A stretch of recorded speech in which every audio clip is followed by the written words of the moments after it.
Hello बच्चों, मैं विजय प्रकाश पांडे। हमारी कक्षा में आपका स्वागत है। आपको हम फिजिक्स पढ़ाएंगे। कोविड-19 के कारण 30% कोर्स कम कर दिया गया है। संशोधित पाठ्यक्रम आपको हम भेज रहे हैं।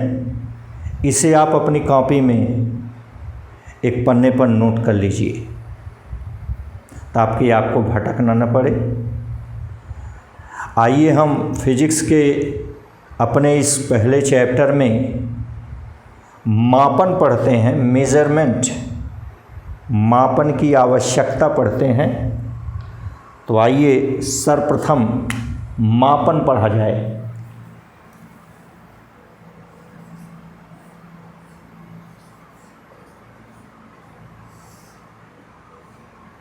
मेज़रमेंट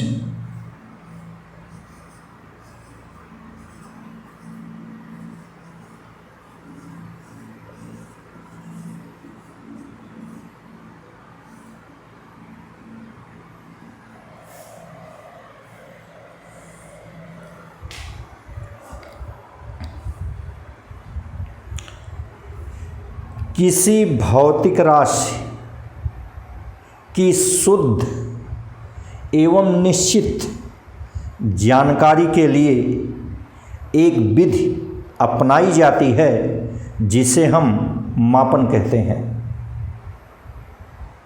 फिर से सुन लें। किसी भौतिक राशि की शुद्ध एवं निश्चित जानकारी के लिए एक विधि अपनाई जाती है जिसे हम मापन कहते हैं। अब मापन की आवश्यकता, मापन की आवश्यकता क्यों पड़ी, इसको जरा आप देखिए। हमने एक आपसे कहा, मान लीजिए आपको इंजेक्शन लगना है। वह इंजेक्शन 3 ml का लगना है, 3 मिलीलीटर का। मान लीजिए आपको अगर कोई उपकरण नहीं मिला जिससे कि आप वह 3 ml माप सकें,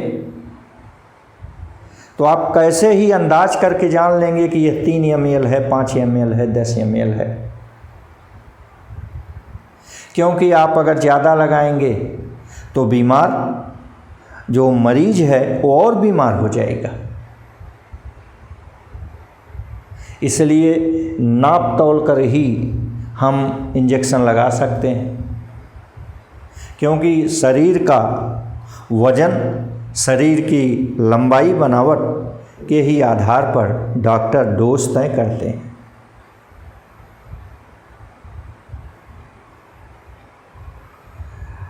तो मापन की हमारे इस दैनिक जीवन में बड़ी उपयोगिता है, बड़ा महत्व है। इसीलिए हमें मापन की आवश्यकता होती है, पड़ती है। मान लीजिए हम इसी अब इंटरमीडिएट में आगे चलकर केमिस्ट्री का प्रयोग करेंगे, एक्सपेरिमेंट करेंगे। उसमें अनुमापन का प्रयोग है, टाइट्रेशन है, या कोई मान लीजिए मिक्सचर एनालिसिस है, तमाम प्रयोग हैं। तो उसमें कोई हम टेस्ट कर रहे हैं, तो उस टेस्ट में कहा गया कि भाई हमने 10 ml मूल विलयन लिया, उसमें 10 ml तनु सल्फ्यूरिक अम्ल मिलाया। अब आप सोचिए कि अगर आपको 10 ml कितना होता है इसका आभास नहीं है तो आप नहीं कर पाएंगे। आपके दिमाग में आया 10 ml माने जिससे हम लोग गिलास में पानी पीते हैं। आप उसी पानी वाली गिलास से आधी गिलास, 1 गिलास, पौना गिलास, जो भी हुआ डाल दिए पानी। आप समझे यही 10 ml है, तब तो फिर हो गया। क्योंकि जिसमें हम प्रयोग करते हैं उसको हम टेस्ट ट्यूब कहते हैं, परखनली कहते हैं। वो कांच की बनी होती है। जैसे हमारा मार्कर आप देख रहे हैं, इतनी बड़ी लगभग होती है, इतनी मोटी भी होती है। ठीक, ये उंगली देख रहे हैं, ये उंगली के समान वो मोटी होती है। तो आप सोचिए, अब तो अंदाज लिए होंगे कि इसमें क्या आधी गिलास पानी आएगा? नहीं आ पाएगा। 10 ml का अर्थ हुआ, ये देखिए जितना हम दिखा रहे हैं लगभग इतना। तो मकसद हमारा ये है कि जब तक आपको ये जानकारी नहीं होगी कि 10 ml होता कितना है, यह 10 ml किस उपकरण से मापा जाता है, जब तक आपको जानकारी नहीं होगी तब तक आप 10 ml नहीं ले पाएंगे, नहीं जान पाएंगे।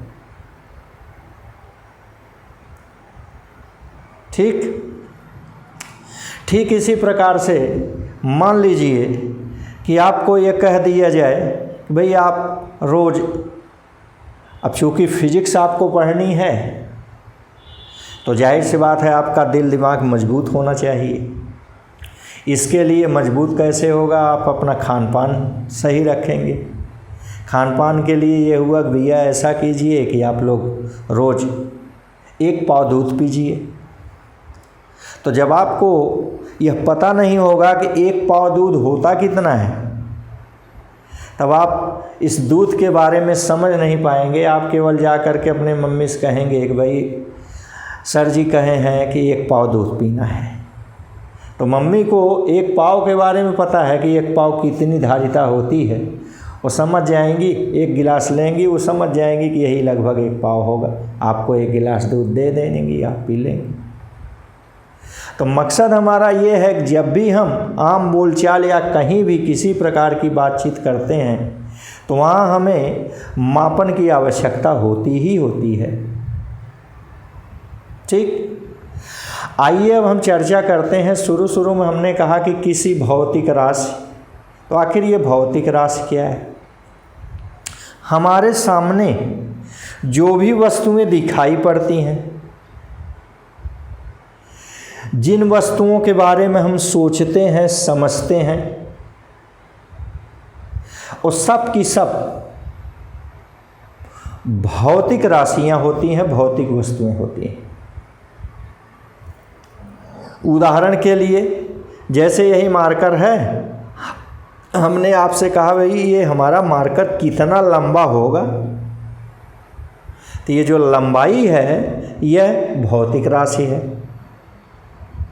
आपसे हमने कहा ये देखिए ये कितना मोटा होगा, तो ये जो मोटाई है ये भौतिक राशि है।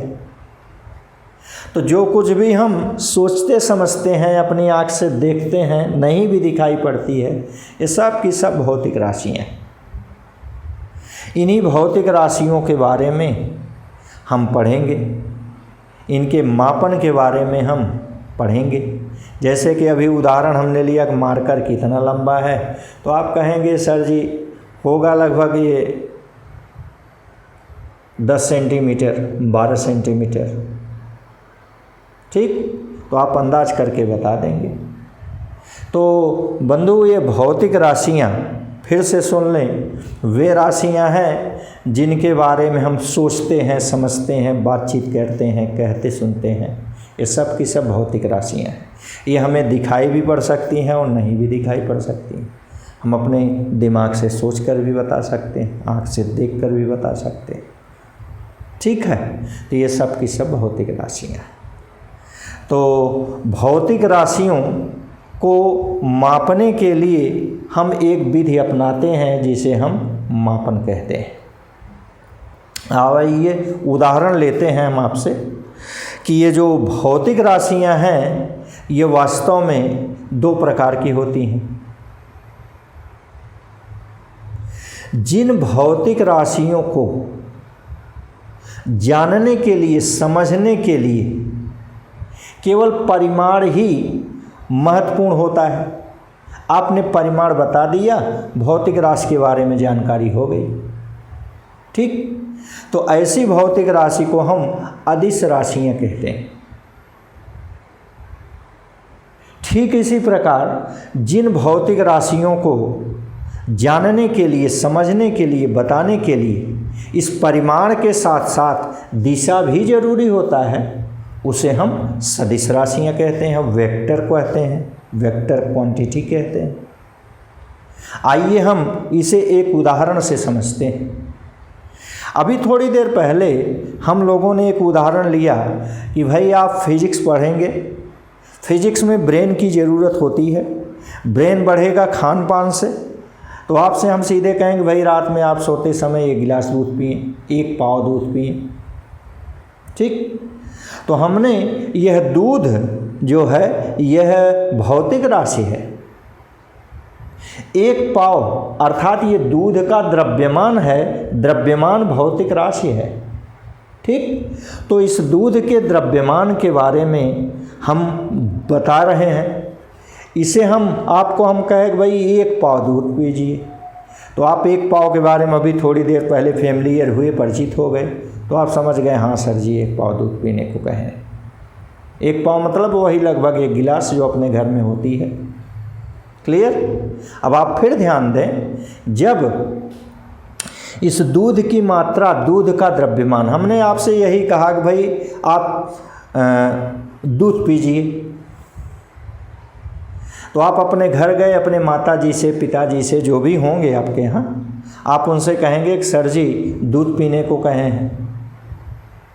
तो आपके माता पिता जो भी होंगे थोड़ी देर तो अब सोचेंगे, ठीक, कि आखिर कितना दूध आपको दे दें, कितना दूध पिला दें। तो फिर वो हंसते हुए यही कहेंगे कि ठीक है आप जाइए और कल ये पूछकर अपने सर जी से आइए कि आखिर कितना दूध पीना है। तो बंधु, दूध की मात्रा के बारे में जब तक उसका परिमाण नहीं बताया गया, मान नहीं बताया गया, तब तक हमें, आपको, माता पिता को, किसी को इसके बारे में पता नहीं चला, इसके बारे में पूर्ण जानकारी नहीं हुई। तो हमने हंसते हुए कहा अच्छा हाँ तो 1 पाव दूध पी लीजिए। तो जब आप अपने घर जाकर कहें अरे सर जी कहें 1 पाव दूध पीना है, तो तुरंत तो समझ जाएंगे अच्छा ठीक है। तो दूध अपना निकालेंगे, ये भैंस है, गाय है, गाय का दूध शुद्ध होता है, गुणकारी भी होता है। तो गाय का दूध माता जी निकालेंगी, आपको 1 गिलास भर के दे देंगी, आप पी लेंगे, ठीक। अब यहाँ ज़रा हमारी बात पर ध्यान दीजिएगा। अब आप 1 गिलास दूध ले लिए, ठीक। अब इस दूध को आप पिएंगे, ठीक। तो दूध को पी रहे हैं तो आप दूध पूरब मुँह करके पिएंगे, ज़्यादा गुणकारी होगा। पश्चिम मुँह करके पिएंगे, कम गुणकारी होगा।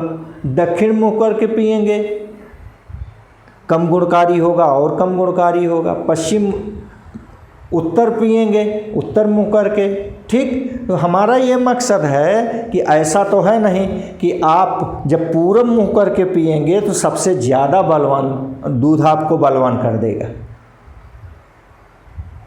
आप पश्चिम मुँह करके पिएंगे तो दूध की गुणवत्ता घट जाएगी। क्या ऐसा है? तो जाहिर सी बात आप समझदार हैं, समझ गए होंगे नहीं ऐसा नहीं है, ठीक। गुणवत्ता तो दूध में है, पूरब पश्चिम उत्तर दक्षिण में तो है नहीं। तो इसका आशय ये हुआ कि आपको जब हमने कहा 1 पाव दूध पी लीजिए, तो आप 1 पाव अर्थात 1 गिलास दूध लेंगे और बैठ करके पी लेंगे। अब उसमें आप शायद ये नहीं पूछेंगे कि सर जी या माता जी पिताजी ये नहीं कहेंगे कि तू अपने सर जी से जाके पूछ के आवा कि आखिर पूरब मुँह करके पीना है कि पश्चिम मुँह करके पीना है, ऐसा कुछ तो है नहीं, ठीक। आप पूरब मुँह करके पिएंगे तब भी उतना ही गुण देगा दूध, और पश्चिम मुँह करके पिएंगे तब भी उतना ही गुणकारी होगा, ठीक। उतने बल आपको शक्ति बुद्धि प्रदान करेगा। माने दूध की मात्रा के बारे में हमें जानने के लिए, आपको जानने के लिए, माता पिता को जानने के लिए केवल परिमाण की आवश्यकता हुई, मान की आवश्यकता हुई, 1 पाव की आवश्यकता हुई। और जब 1 पाव कह दिया गया, परिमाण कह दिया गया, दूध के बारे में पूरी जानकारी हो गई, उसकी मात्रा के बारे में, उसके द्रव्यमान के बारे में पूरी जानकारी हो गई। क्लियर। अब इस दूध के मात्रा के बताने के बाद अब यह जरूरी नहीं है कि दिशा भी बताई जाए। यहाँ आप दिशा नहीं भी बताएंगे तब भी आप दूध की मात्रा के बारे में भरपूर जान गए। तो वही हमने आपसे कहा कि जिस भौतिक राशि को जानने के लिए, समझने के लिए केवल परिमाण ही आवश्यक हो, दिशा की आवश्यकता न हो, ऐसी भौतिक राशि को हम अदिश राशि कहेंगे, अदिश राशियाँ कहेंगे। अब तो क्लियर हो गए कि दूध की मात्रा अर्थात द्रव्यमान एक अदिश राशि है। क्लियर? चलिए एक और उदाहरण लेते हैं। मान लीजिए कि आप फिजिक्स पढ़ेंगे, सप्ताह 15 दिन महीना पढ़ेंगे, आपका चैप्टर पूरा होगा, आपका टेस्ट लिया जाएगा। मान लीजिए आपने टेस्ट में टॉप कर दिया, ठीक? तो आपको अगर हम अकेले बुलाकर यही पेन यही मार्कर दे दें इनाम के तौर पर, आप बहुत खुश होंगे और प्रेरित होंगे पढ़ने के लिए। प्रयास आप करेंगे कि हम फिर टॉप करेंगे, फिर टॉप करेंगे। अगर यही पेन हम आपकी पूरी कक्षा के सम्मुख देंगे तो पूरी की पूरी कक्षा इससे प्रेरित होगी। पूरी कक्षा के लोग ये चाहेंगे कि अब की बार हम पढ़ेंगे, हम टॉप करेंगे, हमें सर जी ये पेन ये मार्कर देंगे। बंधु, इस मार्कर की कीमत का महत्व नहीं है, यह क्यों दी जा रही है उसका महत्व है। फिर मान लीजिए अगर यही पेन यही मार्कर आपको मॉर्निंग असेंबली जो प्रेयर होता है उस प्रेयर मॉर्निंग असेंबली के टाइम पर दिया जाए तो शायद पूरे के पूरे कॉलेज के लोग वहाँ एकत्रित रहेंगे, पूरे के पूरे कॉलेज के लोग उससे प्रेरित होंगे। पूरा का पूरा कॉलेज चाहेगा कि इस बार हम पढ़ कर के टॉप करेंगे, पूरा कॉलेज में सबसे ज़्यादा नंबर पाएंगे, हमें ये पारितोषिक मिलेगा, इनाम मिलेगा। और अंत में अगर यही इनाम उस मॉर्निंग असेंबली में आपके गार्जियन अर्थात माता पिता जो भी हों उनको बुलाकर उनके सामने दिया जाए तो शायद यह सबसे ज़्यादा अच्छा प्रभाव डालेगा।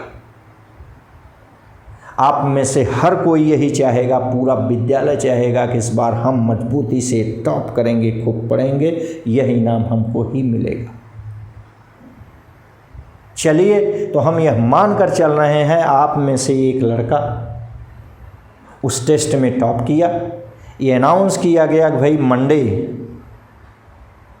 के दिन आप अपने पिताजी को लिवा कर आइए, आपको इनाम दिया जाएगा इस प्रेयर स्थल पर।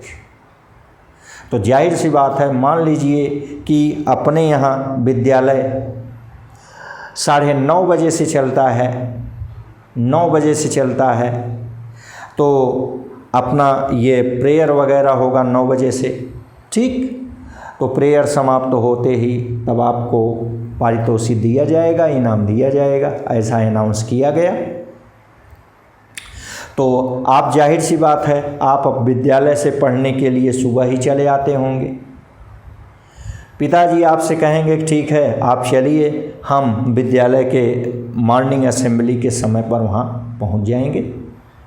ऐसी स्थिति में हुआ क्या कि पिताजी आपके उस दिन बहुत खुश होंगे। याद रखिए, जब भी आपकी उन्नति होती है तो 3 लोग बहुत खुश होते हैं, वो निरंतर ये चाहते हैं कि आप आगे बढ़ें।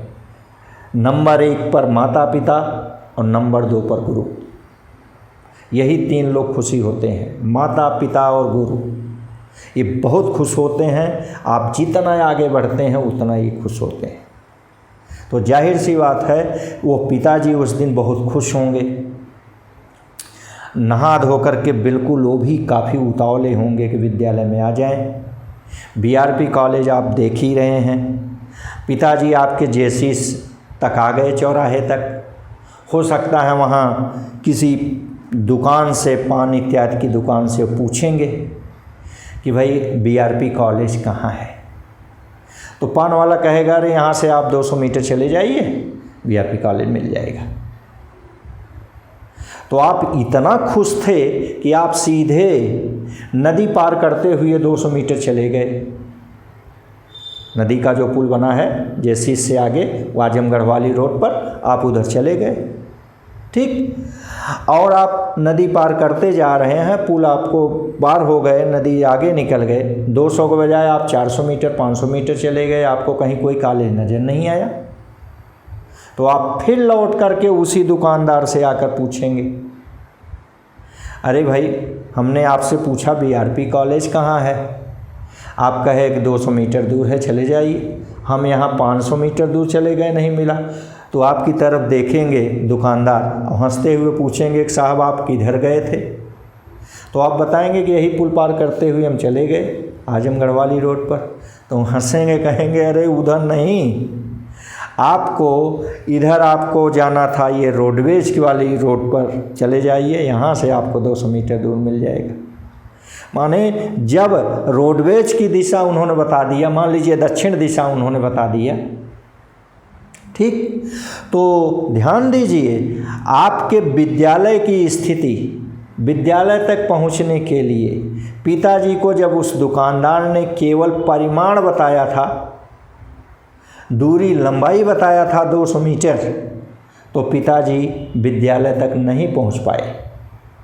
लेकिन जब इस परिमाण के साथ साथ उस दुकानदार ने दिशा भी बता दिया, अरे आप ये दक्षिण दिशा में चले जाइए, रोडवेज वाली रोड पकड़ के चले जाइए, ठीक, तो आप देखिए परिमाण के साथ साथ जब उस दुकानदार ने दिशा भी बता दिया तो आपके पिताजी विद्यालय पहुंच गए, आपको उनके सम्मुख इनाम दिया गया, पिताजी बहुत खुश हुए, आप भी बहुत खुश हुए होंगे, पूरा का पूरा कॉलेज खुश हुआ होगा, कॉलेज के छात्र खुश हुए होंगे, अब सब के सब पढ़ने के लिए प्रेरित हो जाएंगे, ठीक। तो आप यहाँ हमारे इस उदाहरण का अर्थ ये है कि आप देखिए विद्यालय की स्थिति, पोजीशन ऑफ कॉलेज, विद्यालय की स्थिति एक सदिश राशि है, उसे जानने के लिए, उसे समझने के लिए पिताजी को परिमाण मान के साथ साथ दिशा की भी आवश्यकता हुई, इसलिए विद्यालय की स्थिति,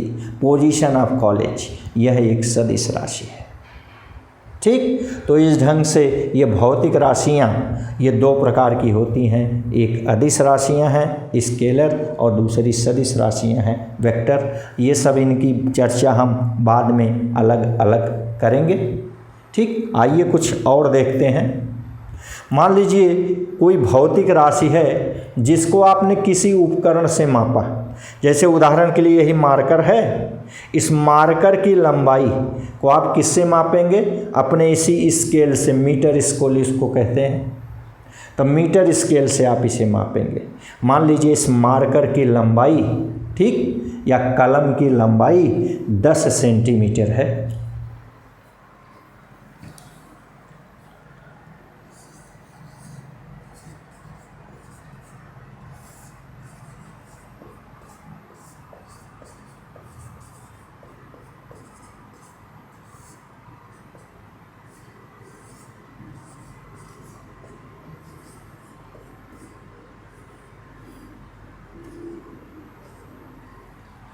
ये कलम की लंबाई मान लीजिए 10 सेंटीमीटर है,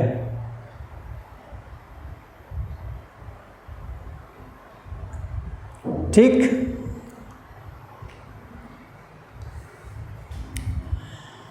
यहाँ ध्यान दीजिए कि लंबाई यह एक भौतिक राशि है, इसको किसी भी भौतिक राशि को आप किसी उपकरण द्वारा मापेंगे, यंत्र द्वारा मापेंगे, तो हम इसको किससे माप सकते हैं, मीटर स्केल से माप सकते हैं, मीटर पैमाना से माप सकते हैं, ठीक। ध्यान दीजिए कि भिन्न भिन्न भौतिक राशि को मापने के लिए भिन्न भिन्न उपकरणों, भिन्न भिन्न यंत्रों की आवश्यकता होती है। जैसे अभी हम यहाँ जौनपुर से लखनऊ की दूरी, लंबाई नापना चाहें तो आप उसे मीटर स्केल से नहीं मापेंगे, मीटर स्केल से मापेंगे तो कई साल अपना मापते रह जाएंगे। तो यहाँ से लखनऊ तक की लंबाई को आप कहेंगे कि 250 किलोमीटर हो सकता है, 300 किलोमीटर हो सकता है, जो भी हो, ठीक। तो इस 300 किलोमीटर को 250 किलोमीटर को आप मीटर स्केल से नहीं माप सकते। दरअसल हम उपकरणों का उपयोग तो अपनी सुविधा के लिए करते हैं। आप बताइए कि 300 किलोमीटर को आप मीटर स्केल से जब मापेंगे तो कौन सी सुविधा होगी। तो इसीलिए आप देखिए यहाँ लंबाई, ये कलम की भी लंबाई है, लंबाई दूरी यहाँ से लखनऊ तक की भी दूरी है, लेकिन इनसे एक ही भौतिक राशि को हम भिन्न भिन्न उपकरणों से, जिस उपकरण के से मापने में सुविधा होती है हम उसी का उपयोग करते हैं।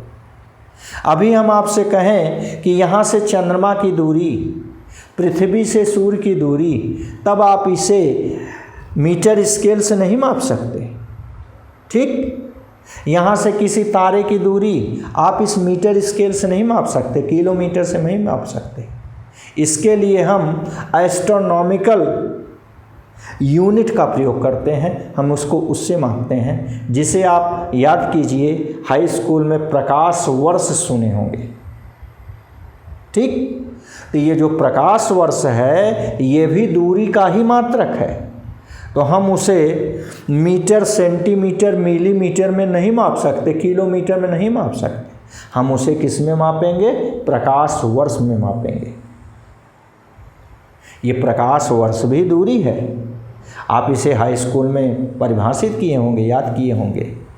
निर्वात में प्रकाश द्वारा एक वर्ष में चली गई दूरी को हम एक प्रकाश वर्ष कहते हैं।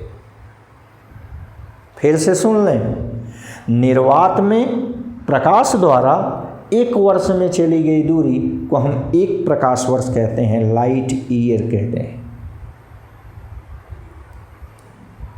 इसका मान एक प्रकाश वर्ष बराबर 9.46 गुणे 10⁻15 मीटर होता है।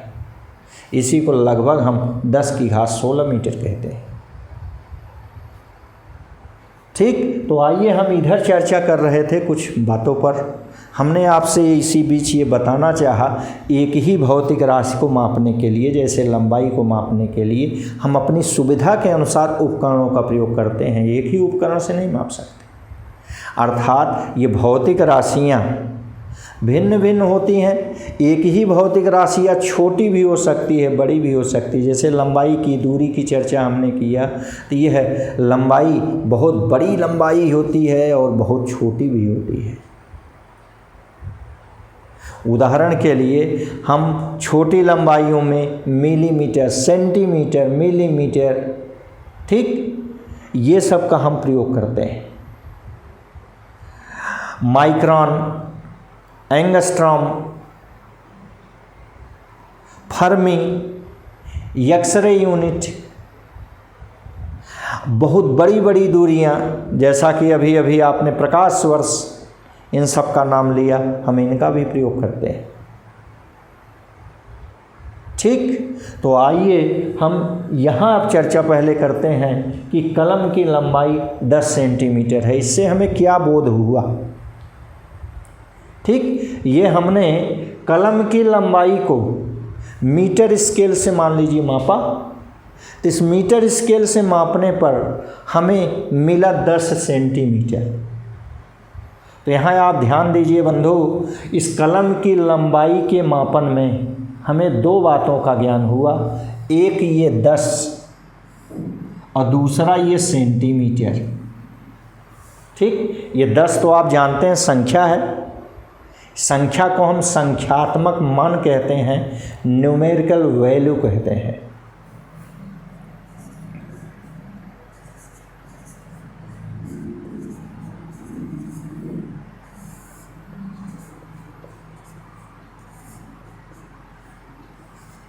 तो इस माप में, कलम की लंबाई की माप में संख्यात्मक मान आप देख ही रहे हैं कितना है, 10 है। ठीक, तो संख्यात्मक मान को आप परिभाषित कर सकते हैं। आप देखिए कि लंबाई की माप में, और ये जो दूसरा है इसको हम मात्रक कहते हैं। दूसरे वाले को क्या कहते हैं?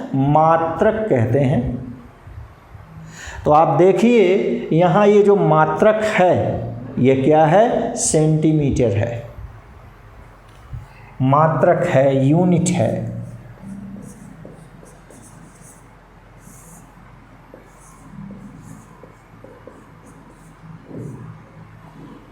सेंटीमीटर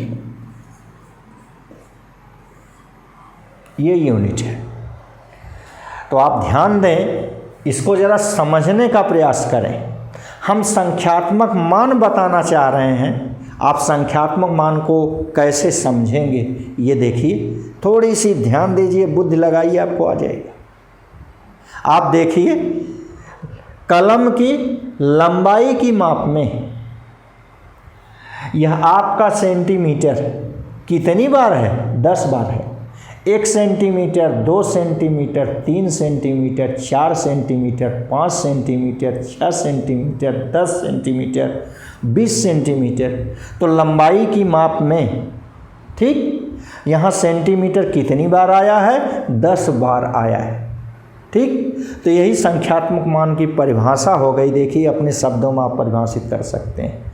किसी भौतिक राशि के मापन में उसका संख्यात्मक मान यह बताता है, यह प्रदर्शित करता है कि उसका मात्रक कितनी बार आया है, कितनी बार सम्मिलित हुआ है। फिर से सुन लें, किसी भौतिक राशि के मापन में उसका संख्यात्मक मान यह प्रदर्शित करता है कि उसका मात्रक कितनी बार आया है, कितनी बार सम्मिलित हुआ है। क्लियर हो गए? ये संख्यात्मक मान की परिभाषा है। फिर से सुन लें, किसी भौतिक राशि के मापन में उसका संख्यात्मक मान यह प्रदर्शित करता है कि उस राशि में के मापन में उसका मात्रक सेंटीमीटर कितनी बार सम्मिलित है, कितनी बार आया है।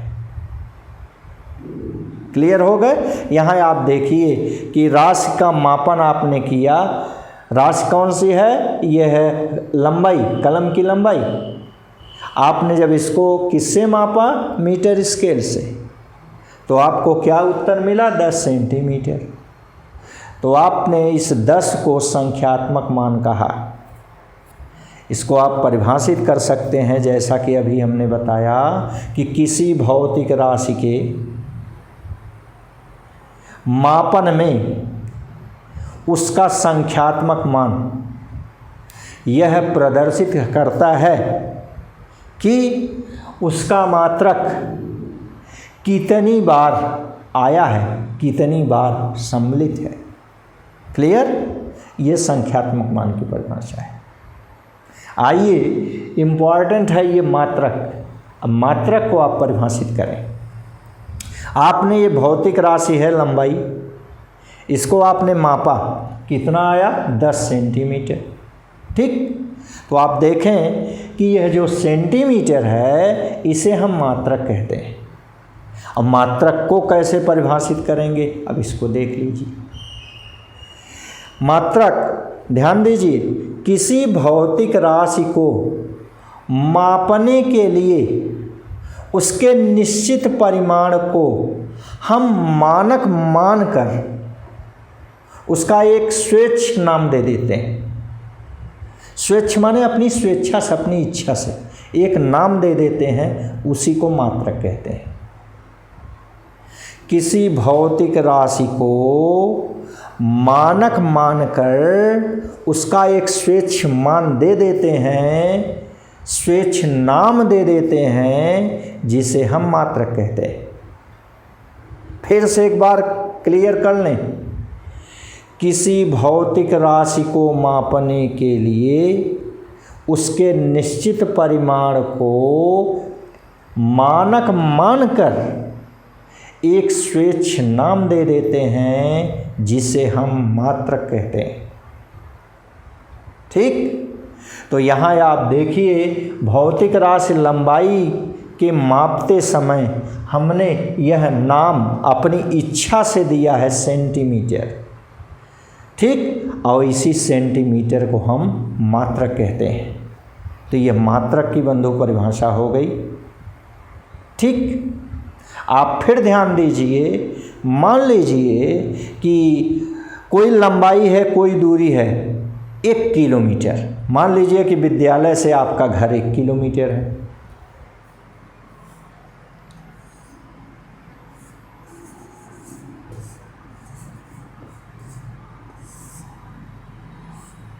ठीक। मापन की बहुत सी पद्धतियां हैं, बहुत सी विधियां हैं। तो ऐसे मापन की मुख्य 3 विधियां हैं, जिसे आप MKS metre kilogram second, CGS centimetre gram second और FPS फुट पाउंड सेकंड पद्धति कहते हैं। तो मापन की ये 3 पद्धतियां हैं। बहरहाल आजकल हम इन सभी को हटाकर केवल एक पद्धति प्रयोग में लाते हैं, उसको हम SI पद्धति कहते हैं, ठीक। SI पद्धति इंटरनेशनल सिस्टम पद्धति, अंतर्राष्ट्रीय पद्धति कहते हैं। अब हम केवल उसी एक का प्रयोग ज़्यादातर करते हैं। तो यह मान लीजिए कि लंबाई है MKS पद्धति में वो 1 किलोमीटर है, ठीक। इसी को हम CGS पद्धति में बदल रहे हैं। आपको तो याद ही होगा 1 किलोमीटर बराबर 1000 मीटर होता है। 1 किलोमीटर बराबर 1000 मीटर होता है, ये आपको पता है, क्लियर है ना। अब आप जरा ध्यान दीजिए, एक ही भौतिक राशि है ये लंबाई, एक पद्धति में इसका मान है 1 किलोमीटर और इसी भौतिक राशि लंबाई का मात्रक दूसरी पद्धति में है 1000 मीटर, ठीक। इस मान को हम न्यूमेरिकल वैल्यू कहते हैं और इसके मात्रक को हम यूनिट कहते हैं। तो मान लीजिए कि ये पहली पद्धति है, तो हम इसको अपनी समझ के लिए 1 लिख दे रहे हैं। यह न्यूमेरिकल वैल्यू N1 और यह मात्रक है U1 बराबर। अब ये देखिए संख्यात्मक मान है दूसरी पद्धति में, न्यूमेरिकल वैल्यू दूसरी पद्धति में N2 और ये मात्रक है U2। तो आप इसकी सहायता से ये सूत्र पा गए N1 U1 equal N2 U2। अगर और इसे हम आगे बढ़ा दें, 1 और 2 दोनों को हटा दें, तो हमको मिल गया NU बराबर नियतांक कांस्टेंट,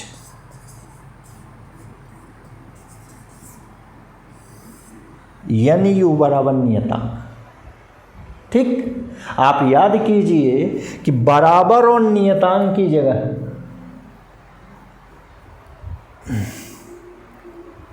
बाद में फिर कभी चर्चा करेंगे, ये प्रोपोर्शनल होता है। तो N, ध्यान दें बाईं तरफ U का गुणा है, पक्षांतर करेंगे मान लीजिए तो ये भाग हो जाएगा। तो इस ढंग से आप ये पा गए। इससे क्या सिद्ध किया है आपने कि किसी भौतिक राशि के मापन में उसका आंकिक मान उसके संगत मात्रक के व्युत्क्रमानुपाती होता है। 1/, मतलब उल्टा व्युत्क्रमानुपाती होता है।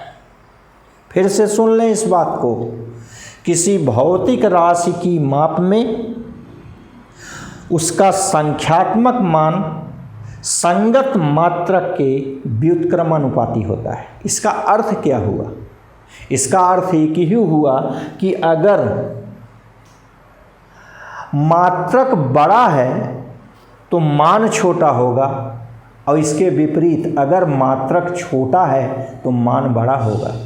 उल्टा का तो यही अर्थ हुआ कि एक छोटा हो तो दूसरा बड़ा हो जाए। ये तो आप समझे हैं, ये क्लियर हैं। इसका अर्थ ही यही हुआ। अब यहाँ आप देख सकते हैं, आप समझिए कि 1 किलोमीटर बराबर 1000 मीटर आपको याद है। इसको आप पैमाना कहते हैं, आपको याद है। इसी के बारे में ज़रा थोड़ा विचार कीजिए, सोचिए। यहाँ आप देखिए 1000 मीटर, ध्यान दीजिएगा। यहाँ मात्रक है मीटर, मीटर लगभग इतना बड़ा होता है। और 1000 तो आप जान रहे हैं बहुत बड़ा है। तो यहाँ देखिए मात्रक जब छोटा है, इतना बड़ा है, तो उसका संगत संख्यात्मक मान बहुत बड़ा है, 1000 है। और यहाँ आ जाइए, यहाँ आप देख रहे हैं किलोमीटर बहुत बड़ा होता है। आप जानते हैं किलोमीटर बहुत दूर होता है, बहुत बड़ा है। किसकी तुलना में? मीटर की तुलना। तो यहाँ देखिए जब मात्रक बड़ा है तो उसका संख्यात्मक मान 1 छोटा है, किसकी तुलना में? 1000 की तुलना में। तो आप यहाँ देख लीजिए कि जब मात्रक बड़ा होता है तो उसका संगत संख्यात्मक मान छोटा होता है, और जब मात्रक छोटा होता है तो उसका संगत संख्यात्मक मान बड़ा होता है। ये आप इसे ध्यान रखिएगा, ये बहुत ही इम्पॉर्टेंट है। तो ऐसा करते हैं, इसको यहीं छोड़ते हैं, बहुत लंबा पीरियड हो जाएगा। अब इसके आगे कल देखते हैं। धन्यवाद।